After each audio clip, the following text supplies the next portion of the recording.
Today we are driving the newly refreshed 2026 Jeep Grand Cherokee.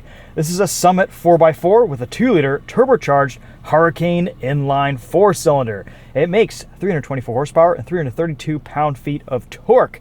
It's got an 8-speed automatic transmission. It'll tow 6,200 pounds. Starting price on this is around 60 grand. As tested, this is $66,585. Let's start with the outside. We'll walk you around this, and we'll talk about what it's been like to drive and live with this week. Looks pretty good in this velvet red pearl. We're on a set of 21-inch wheels with Continental Cross Contact tires. Looks like Car and Driver's done some testing with them. These are 275/45 R21s. We have air suspension too, so we can slam this to the ground or lift it up for more ground clearance, off-road capability. There's an electronically locking limited slip rear differential. We get 4 high, 4 low. This is a pretty off-road capable Jeep Grand Cherokee. All right, starting in the back here, apologies for the dirt. There's been a major pollening in Michigan this week, and there's just stuff flying around all over the place. Lots of room in the back of this Grand Cherokee. You even get what looks like to be a full-size spare tire. Very, very nice. Simple and just functional in the back of this. You even get a nice little view of all the generations of Jeep Grand Cherokee. They love their Easter eggs at Stellantis. Hold that button right there on the side to lower the tailgate. And of course you've got your hidden hitch back behind this panel if you want to tow stuff. Regular fuel. This is more fuel efficient than the V8 that it replaces, unfortunately. You can still get the V6, but the 5.7 liter V8 is gone for now. We'll see if that changes. Hopefully they come out with some type of a track hawk situation with the Cherokee. It's rated for about 23 miles to the gallon combined, 21 city, 26 highway. And on a full tank, you should average maybe around 470 to 500 miles of range, which is quite excellent in a vehicle like this. The interior is quite nice. We get rear shades, auto up-down windows on all 4 corners, and a Macintosh sound system. I think I'm saying that correctly. Macintosh. Anyway, super high-end audio. They make speakers that cost $10,000. It's one of the best in-car audio systems I've heard from Stellantis ever. I've driven Jeep products before with the Macintosh sound systems, and they've been good, but not great. This is excellent. So we'll listen to that with a sound system test track later on in this video. Stay tuned. Lots of physical buttons in the back here. Rear climate controls, very nice. 2 USB-C ports. We've got vents, heated and ventilated seats for 66 grand. This is a pretty luxurious looking and feeling interior. There's also a massive panoramic sunroof and shade that goes all the way back to these backseat passengers. Nice looking armrest. I like the wood paneling in here. And of course the speaker covers look very nice as well. This is the Tupelo interior, and I'm liking it. I think it's a nice combination, especially with the red. Ingress and egress, super easy. Let's play around with this air suspension a little bit. We'll raise it up all the way. Let's see how much ground clearance we get. Supposedly they've done a bit of a facelift here. Can't really tell too much of a difference with this Grand Cherokee. Maybe the headlights and DRLs are slightly changed, but ultimately kind of hard to tell. You can see that max ground clearance engaging now with that air suspension lift. Oh, that's up there. That is a lot of departure and breakover and approach angle. That is beautiful. Cool. You do some serious off-roading in this. Very, very nice. And it looks like the alignment doesn't get too wonky either. They've calculated all those things. Look at that massive air spring in there. Wow. Okay. Jeep Grand Cherokee on stilts. Looks pretty good. Let's lower it down, and we'll take a look at this new Hurricane inline 4-cylinder. While that's lowering, we got to keep the door closed. You got to be in the vehicle. We have a bunch of different drive modes. We get sport, auto, snow, sand, mud, and rock. Very nice. There's your 4-wheel drive low button too. Very cool. We're going to lower this all the way. Behind all this lint covered gloss black plastic, you've got some USB ports, a wireless charger with a fan, and 2 cup holders or water bottle holders. A little center console action up top, bigger center console action at the bottom. big touchscreen, some constant icons here for heated and ventilated seats, heated steering wheel. Had a little bit of issue with this touchscreen just responding to my inputs this week, but for the most part, everything else seems to have worked out okay with this new UI. See, like right there, it just doesn't do anything. And right there, it doesn't do anything.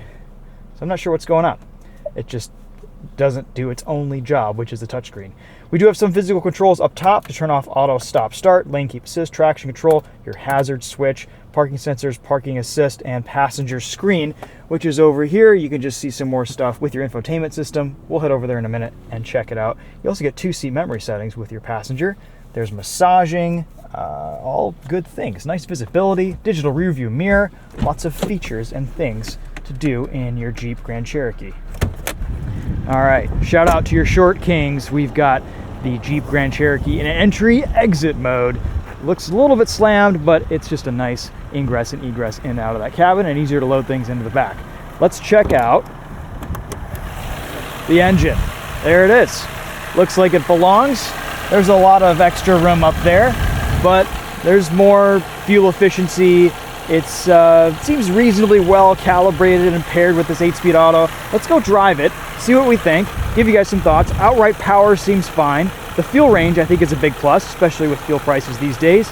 I will miss the 5.7 liter V8, but you can also get the V6. And I'm sure they'll bring the V8 back. They always do.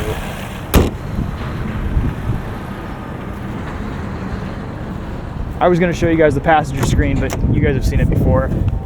It's kind of a gimmick. You can only see it from the passenger side, and you can just see a couple more things that you can basically see right here.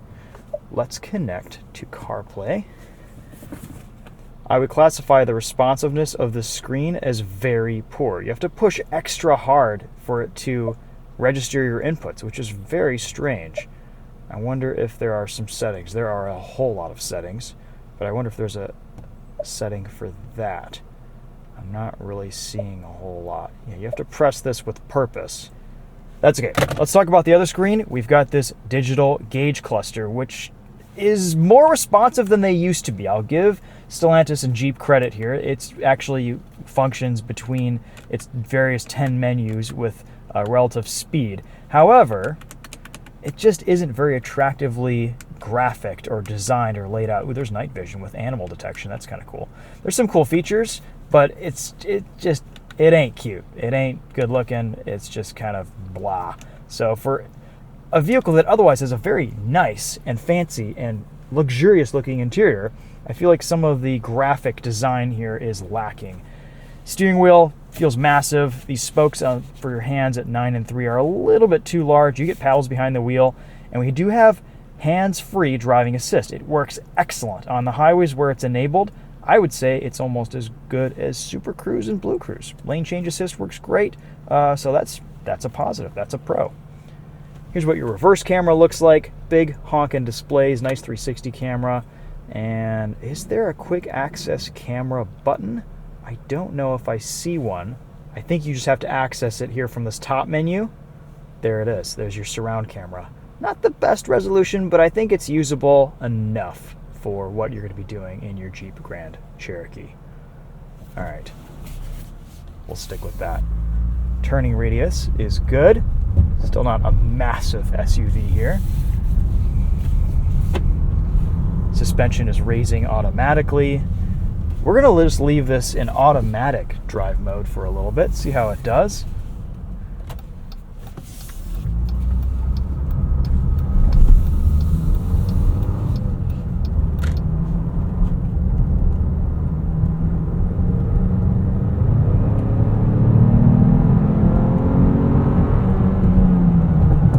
The 2-liter turbocharged 4-cylinder sounds like a 2-liter turbocharged 4-cylinder. No piped-in fake engine noise. It's got decent torque, decent power. It seems to be that throttle response is nice and linear. No crazy, wonky lurching at stoplights or anything like that. Tip-in feels natural for a turbocharged motor. Sometimes these higher horsepower 2-liter turbo applications can feel a little bit peaky in their boost delivery. That's not the case here. It seems to be nice and linear throughout the torque band, which is good. Ride quality on these 21s is excellent. There's a really bumpy section of road right here, and we're just kind of bulldozing and floating over everything, which is nice. Let's throw this into a corner. We'll put it into sport mode and see how it handles.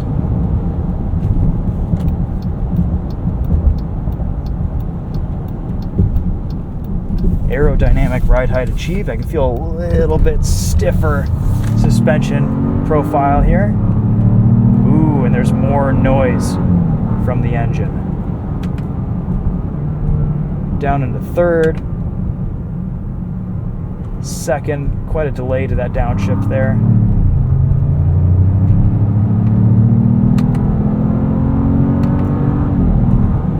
This is weird with this message in the middle, reducing the size of my cluster display. Savage geese. Okay, so it's not really a sporting driving experience, especially compared to the previous V8, but that's okay. It's not really meant to be. We're just going to put it back into auto mode.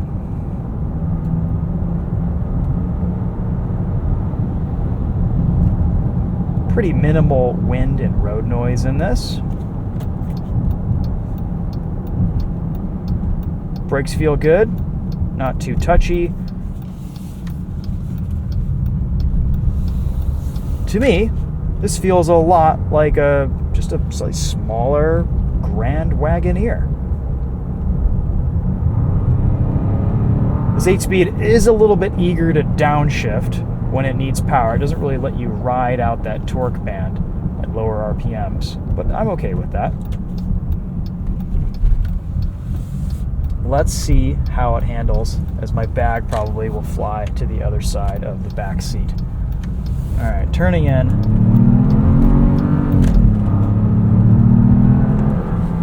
I think it's fast enough. There we go.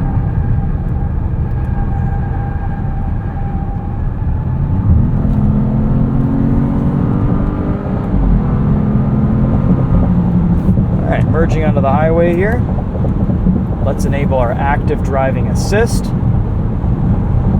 We don't have hands-free enabled for this section of highway on our route today, but when it is enabled, everywhere else I've been driving, it's fantastic. It works really, really well.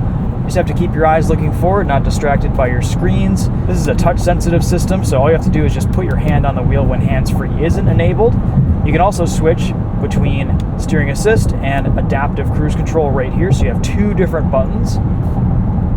But honestly, this week I'm most impressed with the hands-free capability here. It is very well done and kind of came out of nowhere for Jeep.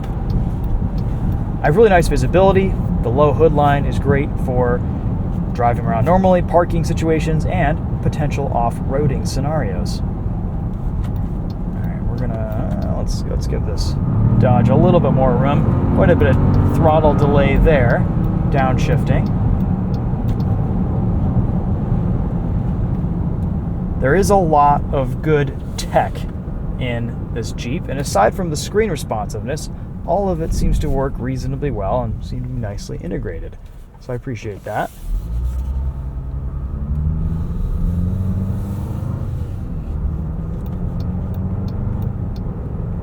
There are lots of little messages that are always coming up here on the gauge cluster, reducing the size of your dual pod gauges, your speedo and your odometer, which is a little bit strange. You can change that right here with these buttons.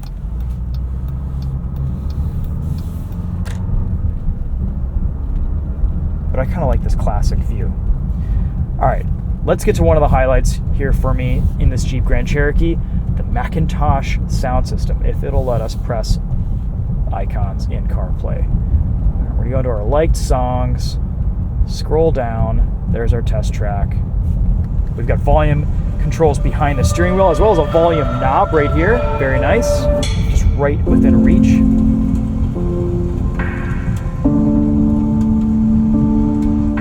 If you're wearing headphones, you'll get a pretty accurate depiction of what this sound system is like. It's clear, it's powerful, it's awesome.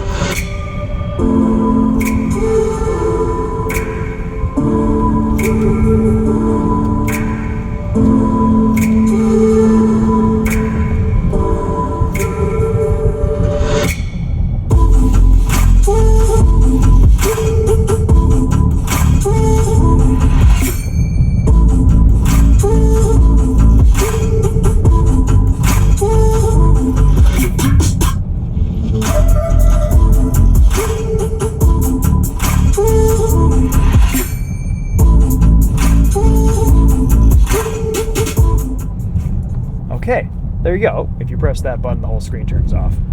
That's right, I forget about that every time I drive a Jeep or Stellantis product. Okay, so let's make some conclusions here. Are most people really going to miss the 5.7 V8? No, they're going to appreciate the extra fuel range, the fuel savings here from a 2-liter turbocharged 4-cylinder. It's a nice enough engine and powertrain combination. I think it's calibrated pretty well. I don't see any major snags or complaints that most people who drive this and buy this will have. I think the biggest complaints are going to come from the tech, the infotainment, the integration here.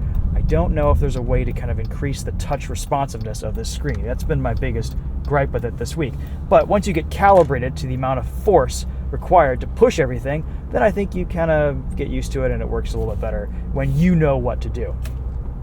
I like that a lot of this gloss black just vanishes by opening doors. Otherwise, I think it's a little bit too much. There's a lot of reflective surfaces in this interior. On a bright, sunshiny day like today, we've got a lot of sunlight reflecting into my eyeballs and into my retina. That's blinding me. But maybe it's just a Jeep thing. The rest of this seems pretty nice. For the price point, a very luxurious Grand Cherokee. I like the fact that it has air suspension. I like the fact that it has a 2-speed transfer case. I like that it can tow 6,200 pounds. That's pretty darn good. Overall, very usable for a lot of different use case scenarios. It's a nice family vehicle. It's a nice daily driver. Maybe you might have a little bit of adventure time in it off-road. Who knows? Probably not with the 21s, probably not on these tires, but with a slightly different trim package or maybe a different set of wheels and tires, I think this could be very, very capable off-road.